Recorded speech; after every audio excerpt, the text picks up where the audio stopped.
આજે આપણે ભગવાન શ્રી કૃષ્ણ અને રૂક્ષ્મણીના વિવાહની કથા સાંભળીશું કે તેમનો વિવાહ ક્યારે અને કેવી રીતે થયો હતો.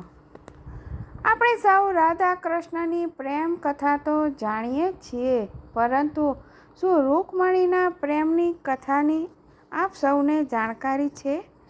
જય શ્રી કૃષ્ણ મિત્રો, સ્વાગત છે તમારું મારી ચેનલ સ્નેહ સાગરમાં. જો આ ભગવાન શ્રી કૃષ્ણ અને રૂક્ષ્મણીના વિવાહની કથા આપ સર્વને પસંદ આવી હોય તો લાઈક, શેર અને સબસ્ક્રાઈબ કરી બેલ આઇકોન હિટ કરશો. ભગવાન શ્રી કૃષ્ણ અને રૂક્ષ્મણીના વિવાહની પ્રેમ કથા ભક્તિ અને બહાદુરીની એક દિવ્ય ગાથા છે, જે વિદર્ભની રાજકુમારી રૂક્ષ્મણી શ્રી કૃષ્ણને પોતાના પતિના રૂપમાં મેળવવા માટે તેમને મનથી જ વરી ચૂક્યા હતા, પરંતુ તેમના ભાઈ રૂકમી આના વિરુદ્ધ હતા. પૌરાણિક કથા અનુસાર વિદર્ભ દેશમાં ભીષ્મક નામના એક પરમ તેજસ્વી અને સદગુણી રાજા રાજ્ય કરતા હતા. કુંડિનપુરમાં તેમની રાજધાની હતી અને તેમના 5 પુત્ર અને 1 પુત્રી હતી. તેમાં લક્ષ્મીના સમાન દિવ્ય લક્ષણ તે પુત્રીમાં હતા, આથી તેમને લક્ષ્મી સ્વરૂપા કહેવાતા હતા. રૂક્ષ્મણી જ્યારે વિવાહ યોગ્ય થયા ત્યારે ભીષ્મક તેમના વિવાહ માટે ચિંતાતુર થયા. રૂક્ષ્મણી પાસે જે પણ કોઈ આવે તે બધા જ ભગવાન શ્રી કૃષ્ણની હંમેશા પ્રશંસા કર્યા કરતા હતા. તેઓ અલૌકિક પુરુષ છે અને તેમનામાં સંપૂર્ણ વિશ્વના કેટલાય એવા ગુણ છે અને તેમના જેવા કોઈ અન્ય પુરુષ છે જ નહીં. અને આમ સાંભળીને રૂક્ષ્મણી મનથી જ ભગવાન શ્રી કૃષ્ણને પોતાના પતિ માની ચૂક્યા હતા અને ભગવાન શ્રી કૃષ્ણના ગુણ અને સુંદરતા પર તેઓ મુગ્ધ થઈ જાય છે અને મનમાં નક્કી કરે છે કે તેઓ સ્વામીના રૂપમાં તેમની સાથે વિવાહ કરશે અને મનમાં નિશ્ચય કરે છે કે જો શ્રી કૃષ્ણ ભગવાન તેમને ના કહેશે તો તેઓ લગ્ન પણ નહીં કરે, વિવાહ પણ નહીં કરે. ભગવાન શ્રી કૃષ્ણના ગુણ અને તેમની સુંદરતા પર મુગ્ધ થઈને રૂક્ષ્મણીએ મનમાં નિશ્ચય કર્યો હતો કે તેઓ શ્રી કૃષ્ણને છોડીને બીજા કોઈને પણ પોતાના સ્વામીના રૂપમાં સ્વીકાર નહીં કરે. આ તરફ ભગવાન શ્રી કૃષ્ણને પણ કોઈના દ્વારા ખબર પડે છે કે વિદર્ભ નરેશ ભીષ્મકની પુત્રી રૂક્ષ્મણી પરમ રૂપવતી તો છે જ, પરમ સુલક્ષણા પણ છે અને ભીષ્મકનો મોટો પુત્ર રૂકમી ભગવાન શ્રી કૃષ્ણ સાથે શત્રુતા રાખતો હતો. તેઓ પોતાની બહેનનો વિવાહ શિશુપાલ સાથે કરાવવા ઈચ્છતો હતો, કારણ કે શિશુપાલ પણ શ્રી કૃષ્ણથી વિરોધી હતો, તેમની ઉપર દ્વેષ રાખતા હતા.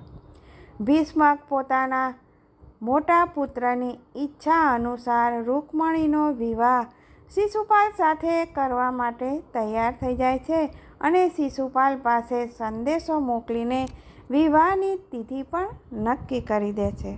રૂક્ષ્મણીને જ્યારે આ વાતની ખબર પડે છે કે તેમનો વિવાહ શિશુપાલ સાથે નક્કી થઈ ગયો છે, ત્યારે તેઓ ખૂબ જ દુઃખી થઈ જાય છે અને તેઓ પોતાનો નિશ્ચય પ્રકટ કરવા માટે એક બ્રાહ્મણને દ્વારકા ભગવાન શ્રી કૃષ્ણ પાસે મોકલે છે અને પોતાનો સંદેશો મોકલે છે કે હે નંદ નંદન, આપને હું પતિના રૂપમાં વરી ચૂકી છું.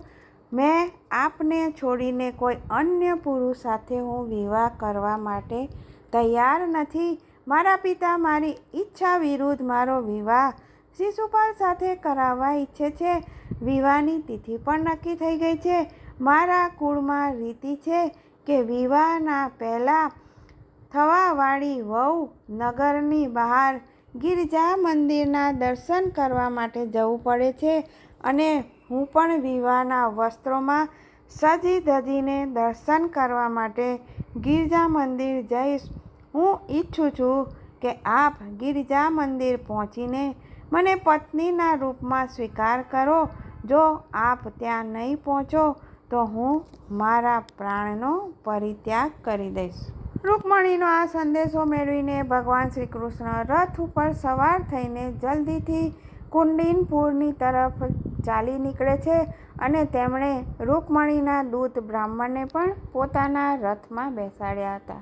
ભગવાન શ્રી કૃષ્ણ જ્યારે જાય છે અને તેમના જવાની ખબર જ્યારે બલરામને પડે છે ત્યારે તેઓ ચિંતિત થઈ જાય છે અને ભગવાન શ્રી કૃષ્ણ એકલા જ કુંડિનપુરમાં જાય છે. આથી તેઓ પણ યાદવોની સેના સાથે કુંડિનપુર માટે નીકળી જાય છે. આ તરફ ભીષ્મકને પહેલાંથી જ શિશુપાલની પાસે સંદેશો મોકલ્યો હતો, એટલે શિશુપાલ પણ નિશ્ચિત તિથિ પર મોટી જાન લઈને તે કુંડિનપુર પહોંચે છે. તેમની પાસે પણ આખી સેના હતી. તેઓ વિવાહ માટે જાન લઈને પ્રસ્થાન કરે છે. નગરવાસીઓ તો આ વિવાહ માટે ખૂબ જ ઉત્સાહિત હતા. તેઓ ભગવાન શ્રી કૃષ્ણ અને બલરામને પણ નગરમાં આવેલા જોઈને ખૂબ જ પ્રસન્ન થાય છે અને મનમાં ને મનમાં વિચારે છે કે રૂકમણીનો વિવાહ પણ જો ભગવાન શ્રી કૃષ્ણ સાથે થયો હોત તો કેટલું સારું. તેમના માટે યોગ્ય વર તો ભગવાન શ્રી કૃષ્ણ જ છે. સંધ્યા ગોરજનો સમય હતો. રૂકમણી વિવાહના વસ્ત્રોમાં સજી ધજીને ગિરજા મંદિર આવે છે અને ત્યાં તેઓ પોતાની સહેલીઓ સાથે અને અંગરક્ષક સાથે આવે છે. તેઓ અત્યંત ઉદાસ અને ચિંતિત હતા. જે બ્રાહ્મણને તેમણે ભગવાન શ્રી કૃષ્ણ પાસે મોકલ્યા હતા તે બ્રાહ્મણ તો તેમની પાસે પરત ફર્યા જ નથી અને રૂકમિણીએ પૂજા કરવા માટે ગિરજા મંદિરમાં જાય છે. ત્યાં તેઓ પ્રાર્થના કરે છે કે હે માતા, તમે આખા જગતની માતા છો, મારી અભિલાષા પૂર્ણ કરો. હું ભગવાન શ્રી કૃષ્ણને છોડીને કોઈ અન્ય પુરુષ સાથે વિવાહ કરવા નથી ઈચ્છતી. રૂકમણી જ્યારે મંદિરમાંથી બહાર નીકળે છે ત્યારે તે બ્રાહ્મણ તેમને દેખાય છે. બ્રાહ્મણને જોઈને રૂકમણી ખૂબ જ પ્રસન્ન થાય છે અને ત્યારબાદ તેમને મનમાં સંશય નથી રહેતો કે ભગવાન શ્રી કૃષ્ણએ તેમના સમર્પણનો સ્વીકાર કર્યો છે અને રૂકમણીને પોતાના રથ ઉપર બેસાડવા માટે ઈચ્છતા હતા. અને ભગવાન શ્રી કૃષ્ણ એકદમ વિદ્યુત તરંગની જેમ ત્યાં પહોંચી જાય છે અને તેમનો હાથ પકડીને ખેંચીને પોતાના રથમાં બેસાડી લે છે અને તીવ્ર ગતિથી દ્વારકા તરફ ચાલી નીકળે છે. ક્ષણભરમાં જ આખા કુંડિનપુરમાં ખબર ફેલાઈ જાય છે કે ભગવાન શ્રી કૃષ્ણએ રૂકમણીનું હરણ કર્યું છે અને દ્વારકાપુરી લઈ ગયા છે. જ્યારે શિશુપાલને આ વાતની ખબર પડે છે ત્યારે તેઓ પણ યુદ્ધ કરવા માટે ક્રોધિત થઈને ત્યાં જાય છે અને પોતાના મિત્ર રાજાઓની સેના સાથે ભગવાન શ્રી કૃષ્ણનો પીછો કરે છે. પરંતુ વચ્ચે બલરામ આવી જાય છે અને યદુવંશીઓ અને શિશુપાલ વચ્ચે યુદ્ધ થાય છે અને બલરામ અને યદુવંશીઓની વીરતાની સાથે તેઓ લડે છે અને શિશુપાલની સેનાને નષ્ટ કરે છે. શિશુપાલ નિરાશ થઈને કુંડિનપુરથી ચાલ્યો જાય છે. રૂકમી આ સાંભળીને ક્રોધથી કાંપી ઉઠે છે અને તે મોટી સેના લઈને ભગવાન શ્રી કૃષ્ણનો પીછો કરે છે અને તેમની પ્રતિજ્ઞા એ હતી કે ભગવાન શ્રી કૃષ્ણને બંદી બનાવીને કુંડિનપુરમાં લાવશે, નહીં તો એ કોઈને પોતાનું મોં નહીં બતાવે. રૂકમી અને શ્રી કૃષ્ણ વચ્ચે ઘનઘોર યુદ્ધ થાય છે અને ભગવાન શ્રી કૃષ્ણ આ યુદ્ધમાં રૂકમીને હરાવી દે છે અને રથ સાથે બાંધી લે છે. પરંતુ બલરામ તેમને સમજાવે છે અને તેમને છોડાવે છે. ભગવાન શ્રી કૃષ્ણ કહે છે કે રૂકમી તો હવે આપણો સંબંધી છે, માટે એને છોડી દો, એને દંડ આપવો ઉચિત નથી. રૂકમી પોતાની પ્રતિજ્ઞા અનુસાર ફરીથી ક્યારેય કુંડિનપુર જતા નથી અને ત્યાં એક નવું નગર વસાવીને રહે છે.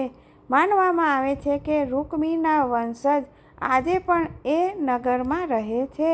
ભગવાન શ્રી કૃષ્ણએ રૂકમણીને દ્વારકા લાવીને તેમની સાથે વિધિવત વિવાહ કર્યો અને પ્રદ્યુમન તેમના ગર્ભથી ઉત્પન્ન થયા, જે કામદેવનો અવતાર હતો. તો આવી છે ભગવાન શ્રી કૃષ્ણ અને રૂકમણીના વિવાહની કથા. જય શ્રી કૃષ્ણ. ફરી મળીશું આવા નવા અવનવા વિષય સાથે.